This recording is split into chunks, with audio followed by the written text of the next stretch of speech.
Hello everyone. This story is about, what if Naruto was adopted by Guy and fell for Kurenai? Please like, share and subscribe. Now let's start. Hokage Dano, if I'm not mistaken that boy just used Sannin no Jiraiya's personal hair jutsu. A little unfair to let someone learning from a Sannin into the tournament, isn't it? At this point Hiruzen wasn't even sure if Orochimaru was going to invade. He seemed to be enjoying the tournament so much that it was likely to finish before he signaled. I do believe that the last student Jiraiya took on officially was the Yondaime.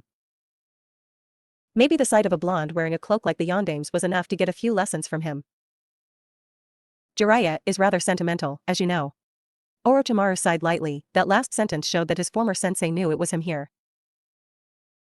Yes, but sitting here with you watching the tournament is making me nostalgic for the first time in years. It almost feels a shame what I'm planning now. How did you know that it was me? Orochimaru was completely serious.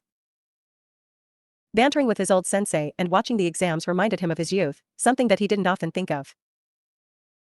Confidential, I'm afraid. You don't have to do this, you know. I don't even understand why you became this way. It can't have been making Minato the Hokage. You've never been petty like that.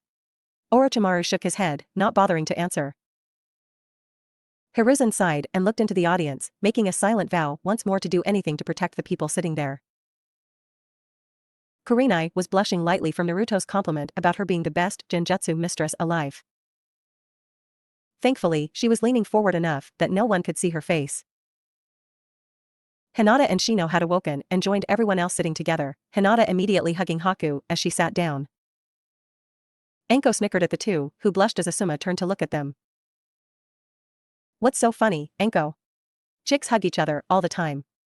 Anko didn't typically enjoy being referred to as a chick, but the look on Asuma's face at the truth wouldn't be worth the ire of her awesome mini-me. It was odd, Haku had said when they first started that her clothes were scandalous, but within a few weeks had reversed position and started wearing clothes like hers. Haku's covered more skin though, and she just wore an exposing top rather than a mesh one, but it was close enough. I don't think you have enough of a sense of humor to understand why I was laughing. Your dad would have found it hilarious though.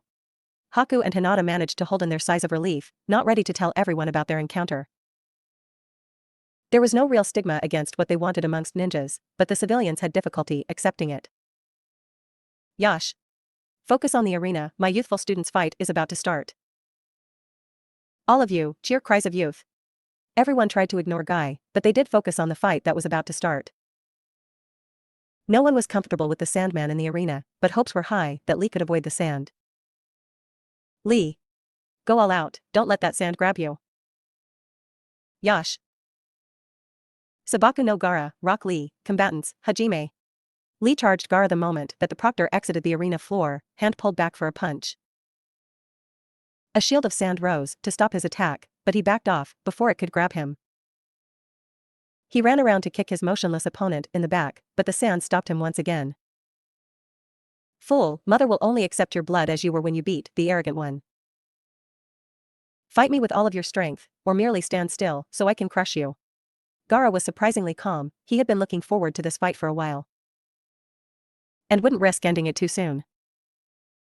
Lee hesitated for a second before removing his weights, restarting his attack immediately.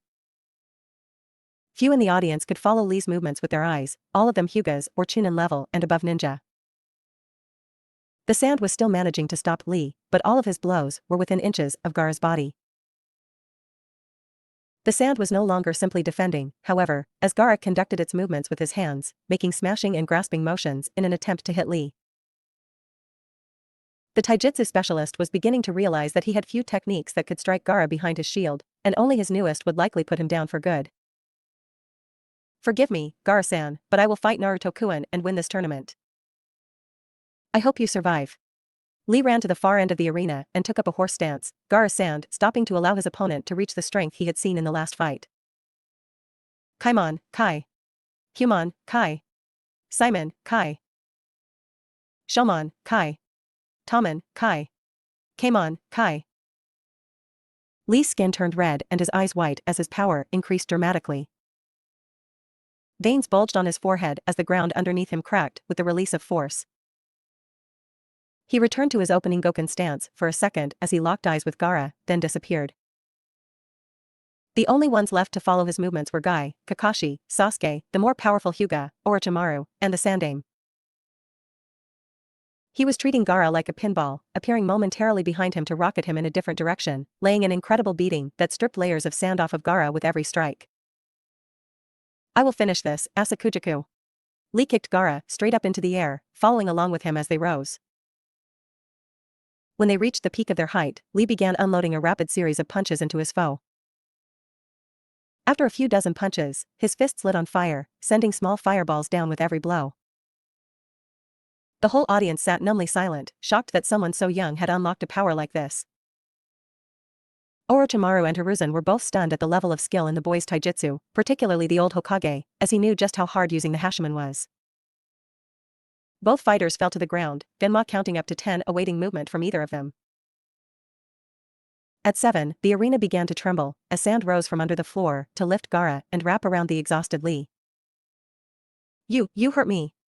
I will crush you. Mother will feast on your blood. Your bones will be added to my sand. Lee began struggling to escape the hold on his legs, before he suddenly disappeared, Gaara screaming in rage about his prey being removed. I forfeit in the place of my student. This battle is over. Guy nearly had tears in his eyes as he carried Lee, who was too tired and injured to move on his own. Lee was just as much Guy's son as Naruto was, whether legally recognized or not. He couldn't stand to see either of them in pain like this, and there was no way he would let that insane creature kill his son. Gaara managed to calm down as he was declared the winner. He wanted to fight the blonde one and the Uchiha very much as well. He could use some patience for once, but if he was stopped from killing again, this village would be turned into the first ever desert in Hai no Kuni. There was no reason he couldn't kill the strangely garbed one he had fought after this tournament was over anyway. Naruto glared out at Gaara, planning something special for when they fought. That was not to be, however, as an explosion rocked the arena and smoke obscured the Kage box when Sasuke and Temari took their places for the second round of combat. He felt a genjutsu intruding on his senses, and he dispelled it accordingly. It was one that his sensei had taught him to use himself. He looked around to see himself alone in the competitor's box, Gaara having slipped away while he cancelled the genjutsu. He immediately went up into the stands, moving to where his friends and teachers had been sitting. His father would be guarding the infirmary while Lee was in it, so there were no worries there. His other friends might not have stopped the effect of the jutsu and have been ambushed, however.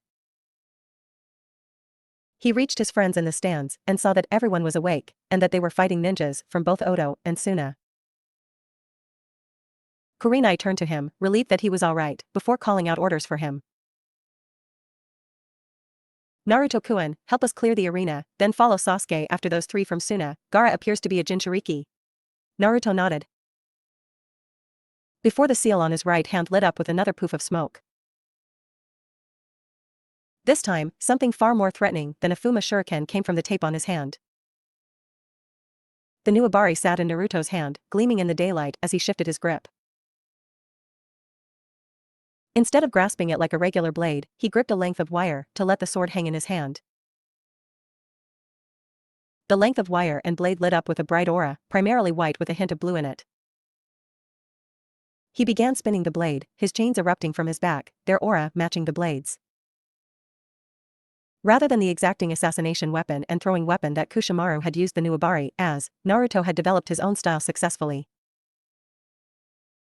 He spun the blade and shielded his back with his chains, forming a barrier of sharp futon chakra that could be wielded as a series of long, flexible blades. The Nuabari was utilized like a harpoon, tossed at enemies and recalled with the wire at its end, the centrifugal force of the spin adding to its strikes. Naruto's friends were stunned. The only one to have seen his matured style was Nico, whose current location was unknown. If Naruto were to use his Kage Bunshin, 10 of him would be like an army. The combination of his minor Kekkei Genkai and his Kenjutsu with Futon was a deadly mixture, one that would be perfect for an open field, while a more traditional style would be better in a forest, where he needn't worry about hitting a tree with his wide motions. Everyone else returned to their current task, killing or disabling the enemy ninja that had invaded. Shikamaru held many of them still while Ino showed off that she had been training more than anyone thought. Striking pinpoint blows with her shuriken on the disabled ninja and healing any injuries she could with her basic medical skills. Apparently, she believed that Sasuke would appreciate if she learned medical skills to heal him if he got injured, but she had quit when he said he didn't care.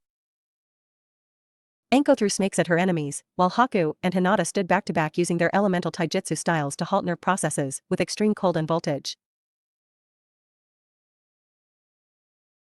Kurenai layered genjutsu on many foes, which Asuma and Kakashi took advantage of with strikes from their short weapons.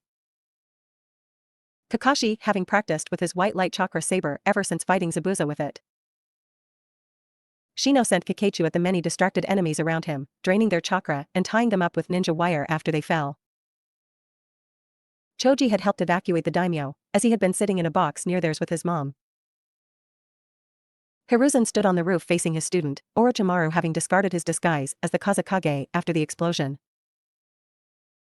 14 surrounded the two, bringing a barrier made of violet flame into existence around the two powerful fighters. I was beginning to hope that you had changed your mind, you had been enjoying the fights so far. I guess that this time, I really will end you. Kukukukuku, you aren't strong enough to defeat me anymore, Sarutobi-sensei. I have grown powerful while you have wasted away on your throne of paperwork. I doubt that you, or even that old bastard Hanzo, could stop me now. Orochimaru smirked, his confidence that Hiruzen had weakened enough to be defeated showing itself in his every action. Did your defeat at the hands of Itachi-kun happen as a fluke then? That is entirely possible, but I think you don't give your elders the credit they are due. Hanzo is older than myself, or even old Anoki, but he has never been defeated. I am still the shinobi no kami, and I can still pound you into dust. Orochimaru grimaced, remembering how he had underestimated the Uchiha and his Mangekyo Sharingan. He sent a flood of snakes from his mouth at Sarutobi, eager to finish this fight before an ANBU figured out how to get around the barrier. Sarutobi sent a carpet of mud across the snakes, smothering them.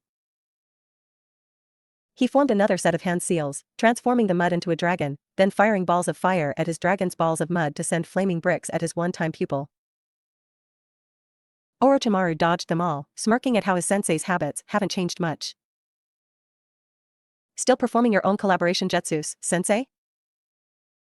I thought you would have ran out of chakra from trying nowadays. Hiruzen's response was to form the Hibi seal and stomp on the roof. The tiles floating up and launching themselves at Orochimaru like shuriken. Orochimaru bent his body at an awkward angle and weaved through the projectiles, locking eyes with the Sandaime. Kukuku, how about we go all out, sensei? I want this to be a satisfying victory. If you won't go all out, this will feel pointless. Hiruzen clipped his thumb with his teeth, before forming the required hand seals for the technique he had taught all of the Sannin. A humanoid primate with a mane of white hair and a vest of tiger fur appeared, glaring at Orochimaru. Is it finally time to kill him, Hiruzen? You've made me wait too long for this. The Hokage nodded at his old partner, Enma, the Monkey King. The old monkey had seen him through 3 wars, 2 of which he was Hokage for. They had known each other since Hiruzen's own father Sarutobi Sasuke had introduced them, 3 years before Hiruzen was officially made a member of the ninja force of Konoha. Oh, summoning back up? I guess I'll do the same then. Tora, Hibi, Inu, Tatsu, clap. Kuchios, Edo Tensei. 2 coffins rose from the ground in front of Orochimaru, one with the kanji for Ichi on it, the other with the kanji for Anai. The lids fell forward onto the ground, as another coffin failed to rise from the ground beside them, it bearing the kanji for Yan. Hiruzen stood in shock as he looked on the faces of his deceased sensei, the Shodaime and Nidaime Hokages. Both of them walked forward out of their coffins, Senju Hashirama and Tobirama gazing at their former student. It seems someone thinks to use my technique against you and I, little Saru. You have grown old, a testament to my choice of Hokage. Tobirama sounded slightly relieved as he looked at his student, Hashirama just smiling at what had been a teenager when he had died. I won't stand for this insult against my honor, however. I created the Edo Tensei, it is my technique. Hibi, Hitsuji, Inoshishi, Inu, Tora. The cracks on the Nidaime's figure disappeared, Orochimaru backing away as Tobirama released himself from control. He walked to the Sandaime and stood by his side, an intense glare pointed at Orochimaru. You were unlucky that I created that technique, fool. It can't hold me. Orochimaru was almost regretting his decision to summon both of the old Hokage to fight. At least if the Yondaime had shown up, the numbers would be even. Orochimaru spat his legendary sword, the Kusanagi no Tsurugi, into his hand to balance his fight against Hiruzen and Enma, while he deposited a control tag into the Shodaime's head, aiming at his younger brother. Enma transformed himself into the adamantine Naioi, Hiruzen picking him up to defend against Orochimaru's blade. Be careful, even in this form the Kusanagi will cause me pain. Pain that I will return on this traitorous bastard 100-fold. The battle was back on, Hiruzen thrusting his staff at Orochimaru's stomach, swinging the butt end back around to deflect the stab from the Kusanagi. Hashirama simply slammed his hands on the ground and created a forest for the four to fight in, leaping forward at his brother to engage in taijutsu. Tobirama created a Kage Bunshin and deflected his brother's attacks. His copy went to the Hokage robe that Hiruzen had thrown off and channeled some chakra into a seal lining the inside of its sleeves, coming away with a handful of kunai that had the Senju clan symbol drawn on the cloth wrapping their handles. It looked them over carefully, before turning to the fight between Sarutobi and the odd, pale man that had summoned its creator. It tossed a single kunai at the foe, determining his knowledge of the techniques the Nidaime could use and his awareness. The kunai was dodged easily, without a second glance as Hiruzen began swinging his giant staff once more. The clone ran back to its creator smiling, leaving the kunai about halfway to the real Tobirama, a plan formed in the head of the deceased legend.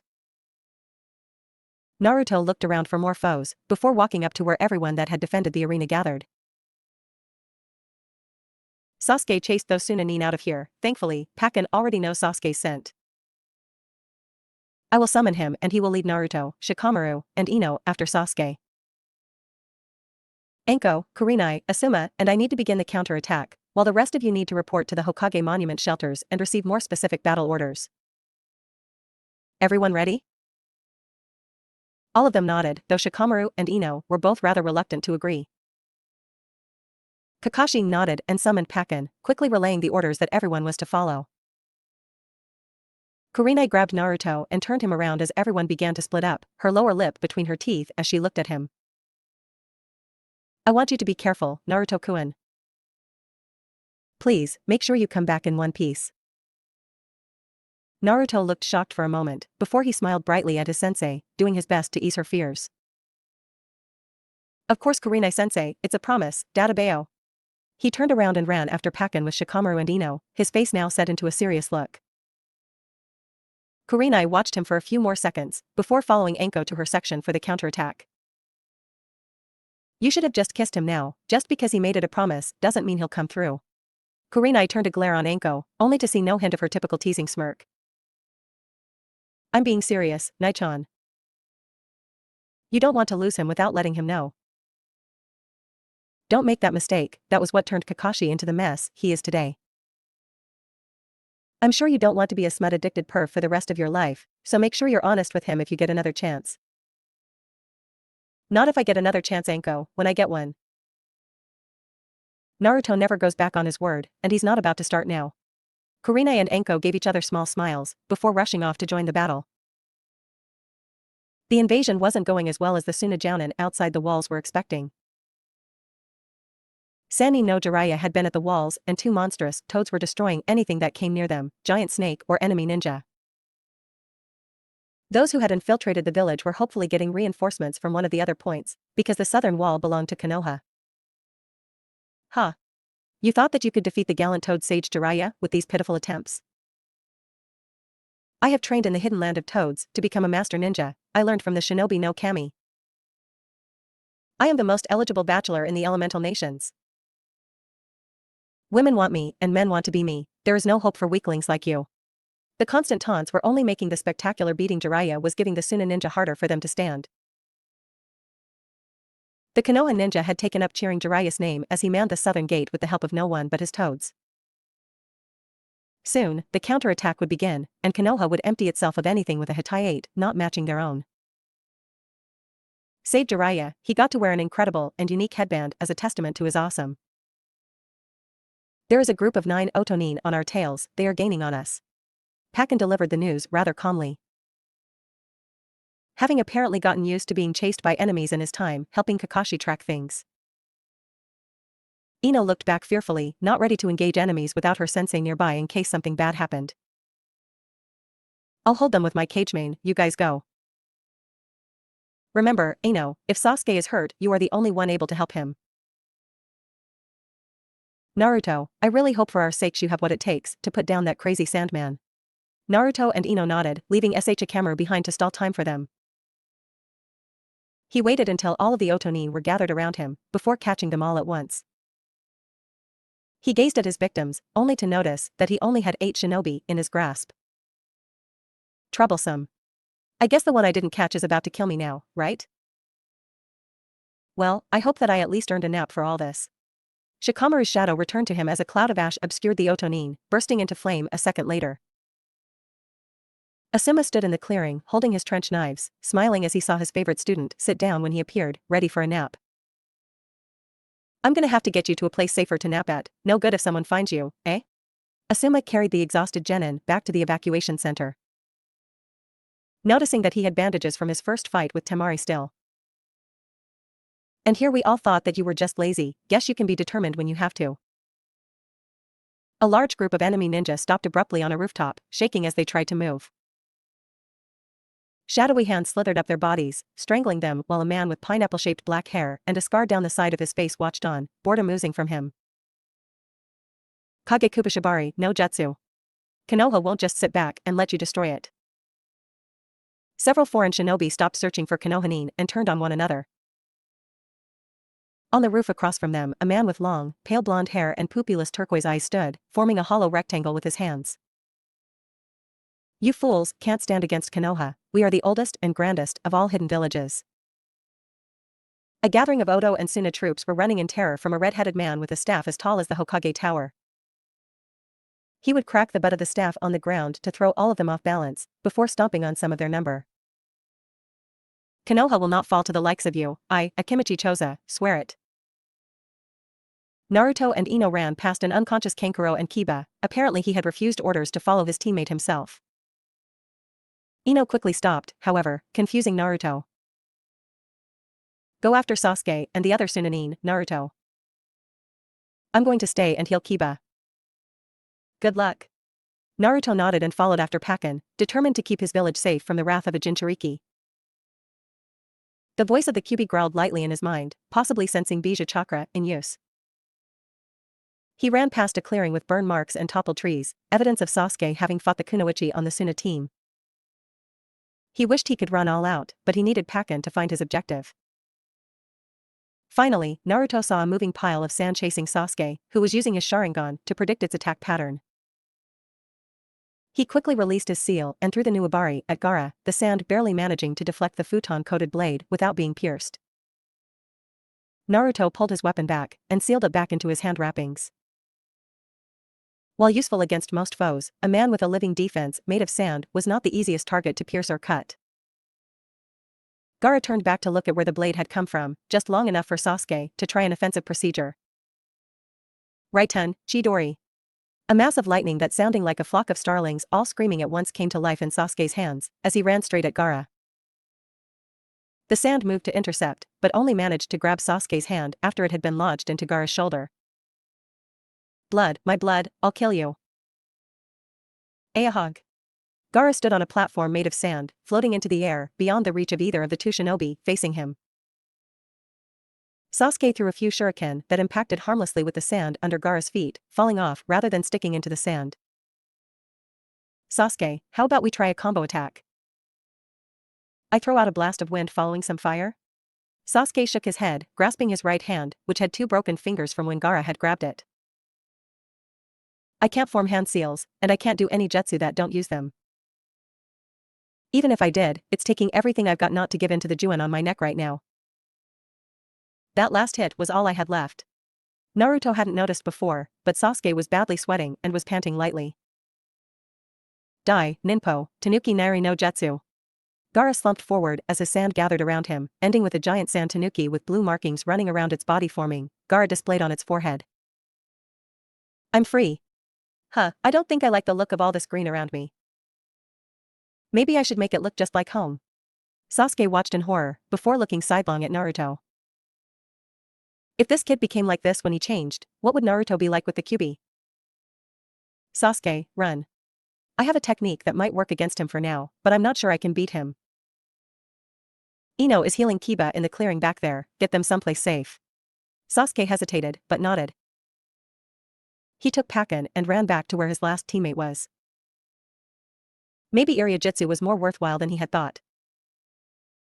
Naruto looked up at the tanuki as it shook itself, before making the hand seals for the first technique his godfather had taught him. Kuchiyos no Jutsu. A red toad with a tanto and a scar just as large as the tanuki in front of him looked down at his summoner, shaking his head at the similarities between father and son. Last time your father summoned me, it was to fight a Bijou. Let's hope your fight goes a little better, kid. Naruto nodded, before scaling Gamabunta to ride on his head. He began forming hand seals as the giant toad boss leapt at the Ichibi no Shikaku. Gamabunta swung his tanto, taking off one of the creature's legs, but losing it in the process. Hold on, kid. Suiton, Teppadama. Naruto launched his own jutsu, a futon, de tappa, after the massive water bullets, accelerating them to strike the creature with more force. It inflated itself and punched itself in the gut to fire 3 futon, Rankuden at the pair, the attacks cancelling each other out, save for the extra wind bullet striking the chief toad. Gamabunta fell on the ground, breathing hard from his injury. I can't take much more than this, we have to wake up the Jinchuriki to end this fight. Somehow, you have to strike that boy in the sand. If I had claws, this would be much easier. Naruto shook his head, sending out an array of chains that buried themselves in Shikaku's body. I can get myself to him, just get back in the air so I can drop down. Gamabunta nodded, leaping above the sand tanuki and returning to his realm as Naruto drew himself into Gaara's position. Sorry, Shikaku, but I promised someone that I would come back alive and with the village safe. Naruto struck Gaara, waking him and cancelling the technique. No. I just got out. The massive sand creation began to crumble, Naruto looking around for something to safely jump to. He gathered the now conscious Gaara in his arms and leapt to the top of a nearby tree, descending to the ground slowly and evenly. He set Gaara on his feet, a look of wonder on the shorter boy's face. Why did you save me? I hurt your friends and threatened your village, why not just let me die? Naruto looked back with a sad smile. Memories of his years before Guy adopted him and the pain that walking through the village every day gave him playing in his mind. I'm a Jinchuriki, same as you. You did some things that I definitely don't like, but I feel like I should be one of the few people you can count on right now. You know your sister, and even your brother care for you, and want to aid you. Try counting on them, loving more than just yourself, that helped make me strong. A recovered Kankuro and Temari walked up to Gaara, looking warily at the man that had defeated their brother. It's all right now, Kankuro, Temari. Let's go home, and... I'm sorry. Naruto grinned for a few minutes watching them go, before turning around to face the village. Time to go keep my promise to Kurenai-sensei. I hope that the fighting is over, I think that I've had enough for a few days. Maybe Shikamaru would share some nice napping spots with me? He began tree-hopping home, glad that the others must have already made it back. This battle was not going the way Orochimaru planned. First, the Nidaime had freed himself somehow, then, he was unable to injure his sensei in a clash of technique and steel. The Nidaime had even utilized the original Hiraishin against him, forcing him to burn chakra on his personal substitution and drop his blade. Now, he could see a large gathering of ANBU watching him fight through the barrier, signifying that his invasion had failed as well. Give up, Orochimaru. You aren't going to get away with this. His only saving grace was that the Shodaime was able to fight the Nidaime to a standstill, allowing him to wait for his superior stamina to outlast the old Hokage. Until an odd streak of gray passed his sight, and the Nidaime tossed the Shodaime into the violet flame formation. That barrier would take a long time to recover from, leaving him outgunned by the two Kage. The moment that the Shodaime recovered, he was met by 5 fingers and a claw-like shape wielded by Hiruzen. Gojio Fuin. Return to the peace of the pure world, sensei.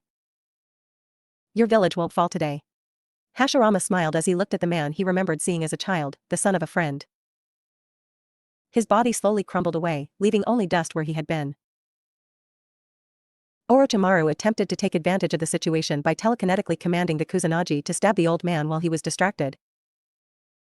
But the second of what was supposed to be his trump cards appeared between them to take the blow himself.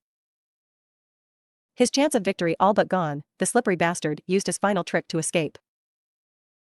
With an obvious scowl, he disappeared in a cloud of smoke, reverse-summoned to Ryuchi Cave. The Sound Four dropped their barrier, taking advantage of the confusion to flee from the scene. Who was that, Saru?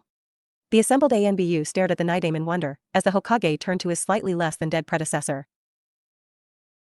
That was my former student, Densetsu no Sanni no Orochimaru.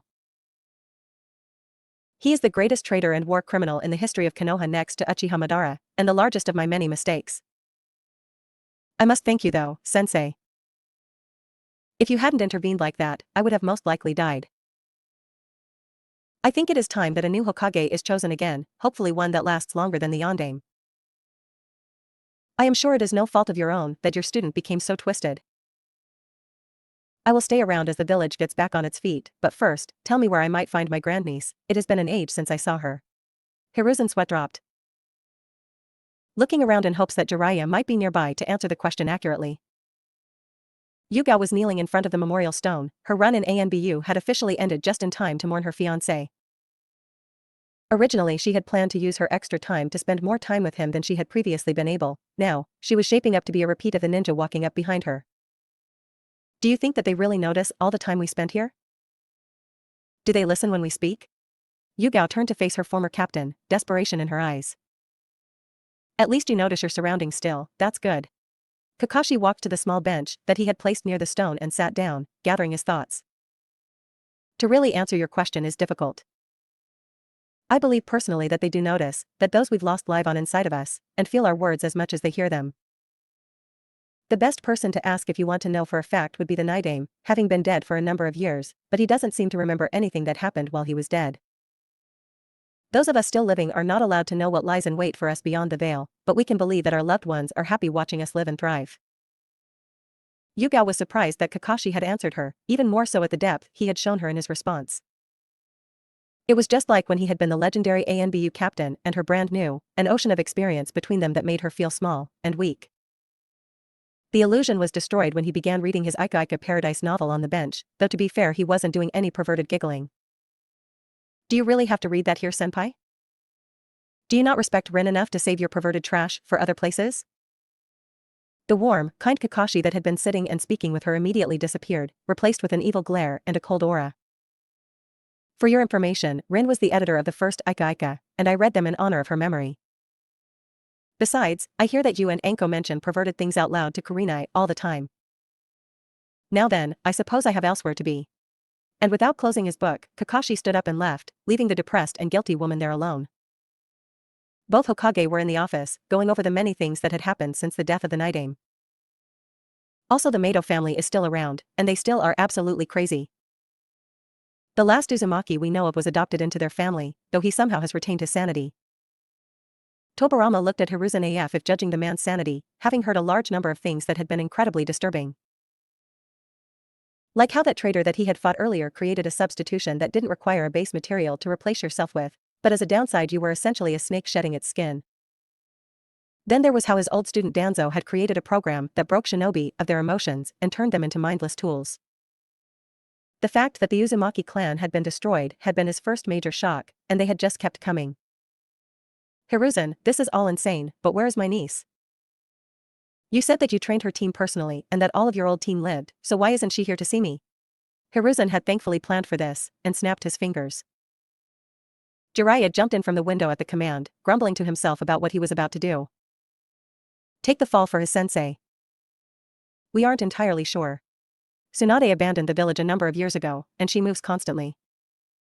I last saw her 2 years ago in the former Yugakure, now a resort village for tourists. She had made herself appear as she was in her 20s, though she sometimes decides to be a teenager. Please don't hurt me for not keeping track of her, in spite of my title as village spymaster. Jiraiya waited with his eyes closed for about 10 seconds before opening them to witness the most disappointed look he could have imagined on the face of the Nidaime, as he stared at Hiruzen. Did she have no children that elected to stay? Are the Senju lost to history? Why didn't you try to stop her? Hiruzen looked abashed as he shook his head, looking towards Jiraiya when lost to history was mentioned.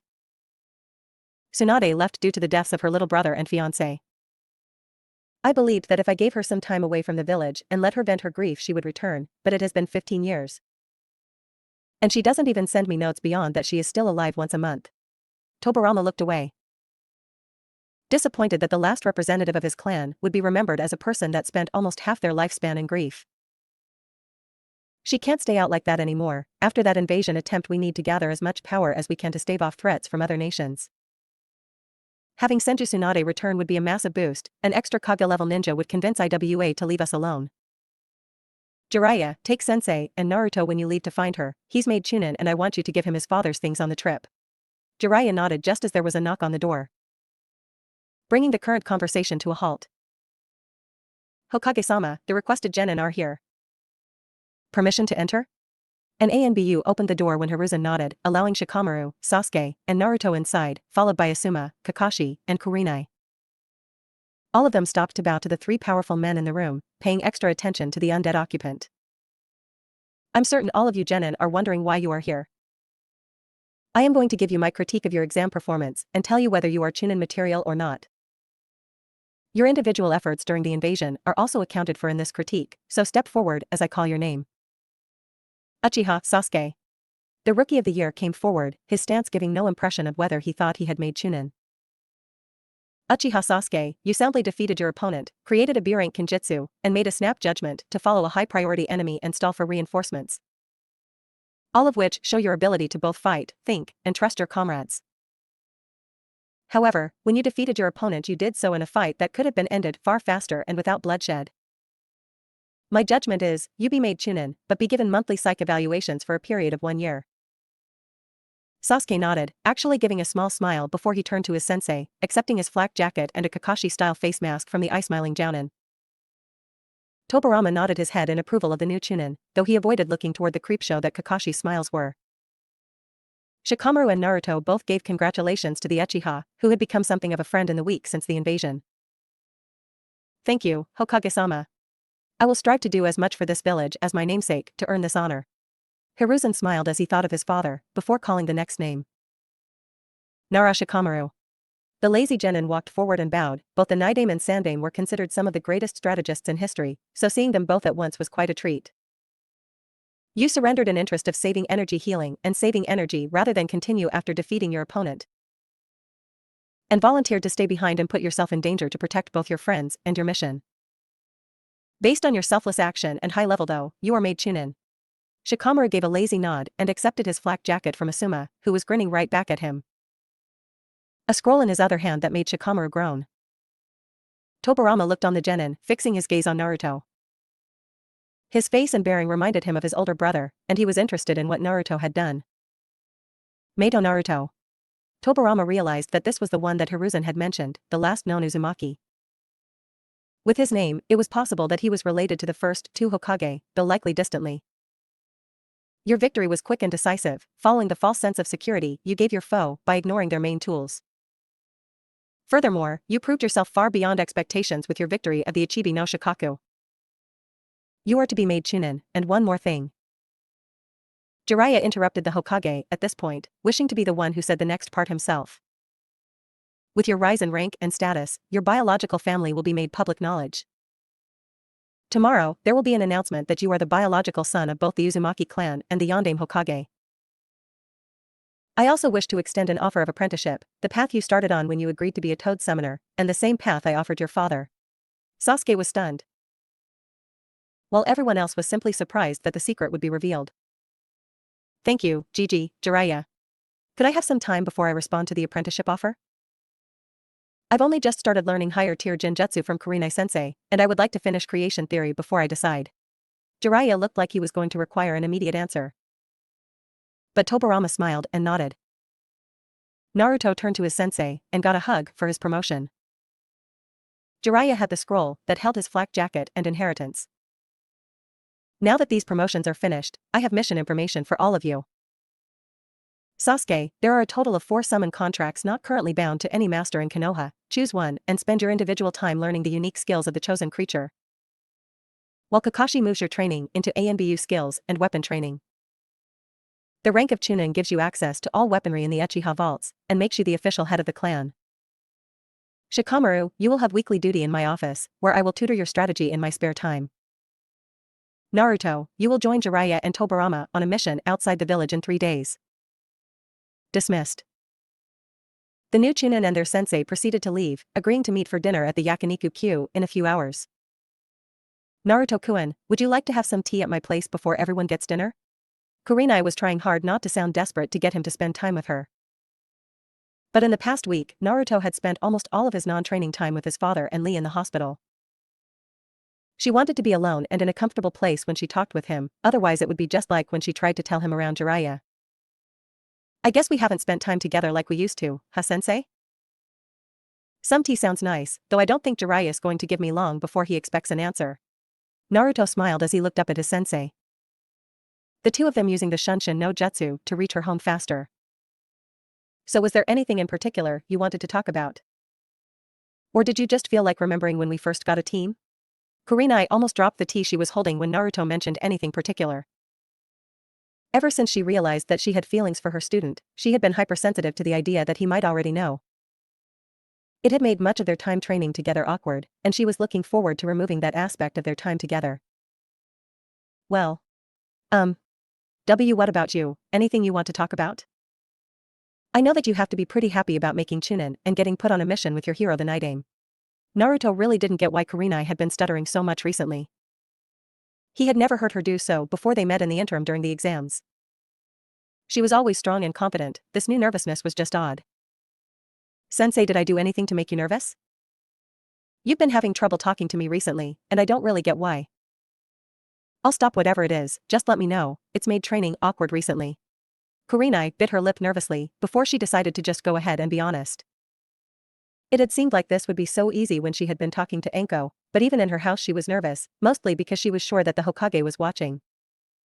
The Hokage was in his office, giggling as he helped to edit Jiraiya's manuscript for his new Ika.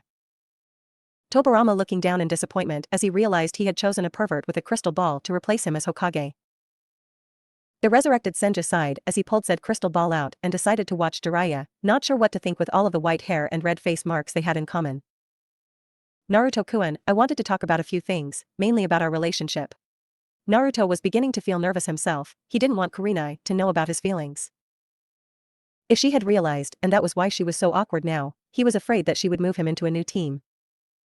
Naruto-kun, how do you feel about me? Please be honest, I promise that nothing bad will come from this conversation. Naruto gulped audibly, mouth rapidly drying as he tried to ready himself to speak. He would be honest and admit his feelings to his sensei, there was no way she would lie to him about the consequences. I gained a really bad crush on you the day we met, and I just fell further since then. You're the most beautiful woman I know, as well as the kindest, most supportive, most determined, and most caring. You are smart and strong and tough and a million other great things all at once, and I couldn't help but fall in love with you. I guess that you probably already figured it out, since you've been so awkward recently, but now you know for sure. Kurenai almost started to cry as Naruto described how he saw her and how much he loved her. She couldn't recall ever being so happy, maybe when she had made Jounin was the closest, but this was much better. I love you too, Naruto-kun.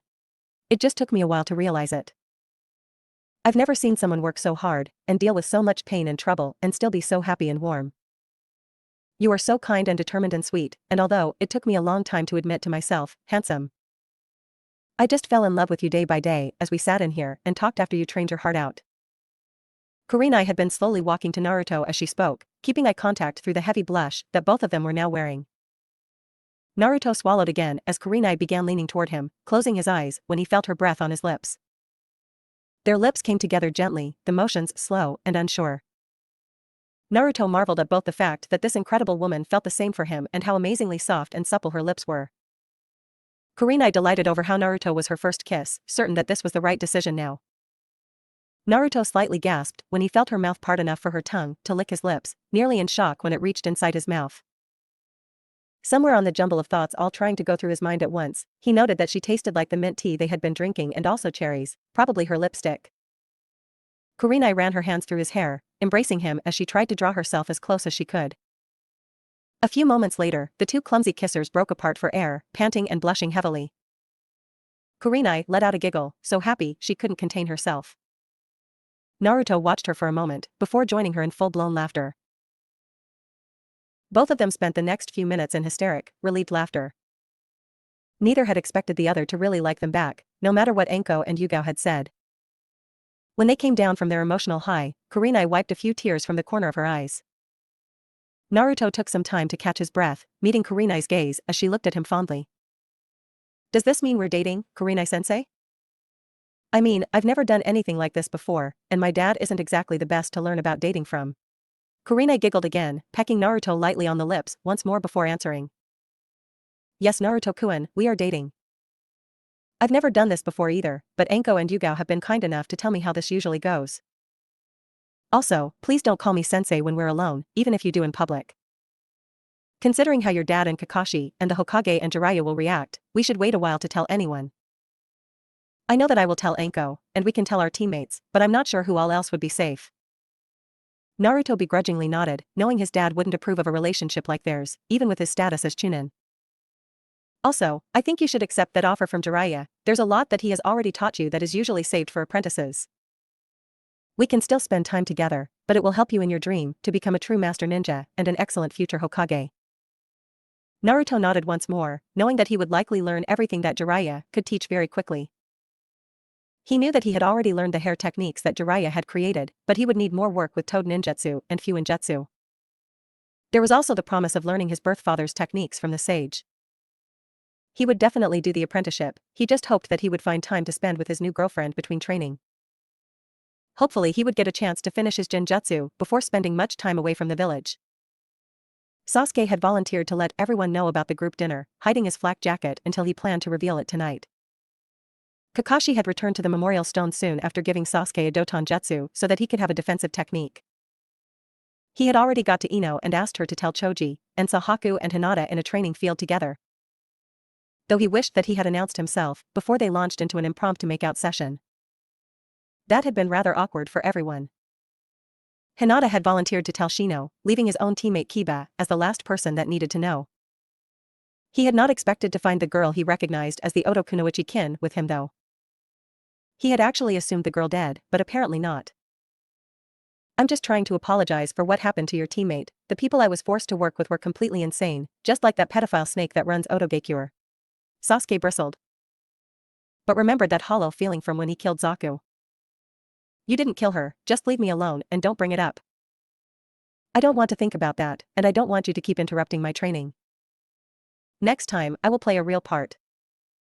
Not get in a double knockout with some crossdresser. Sasuke briefly wondered whether everyone would refer to that ninja as a crossdresser even when the alliance was re-established. But cleared his head as he walked to his best friend. Kiba, everyone is meeting at Yakiniku Q in an hour, get that Kunoichi from Guy's team while I get the man and his protege. Hinata will let Niji know. Kiba turned away from Kin with a frown that changed into his typical smirk when he nodded to his friend. Alright Sasuke, but I get dibs on sitting next to Hinata. Sasuke remembered what he had seen between the two girls earlier and barely managed to suppress a laugh as he thought what Kiba would look like after seeing that himself.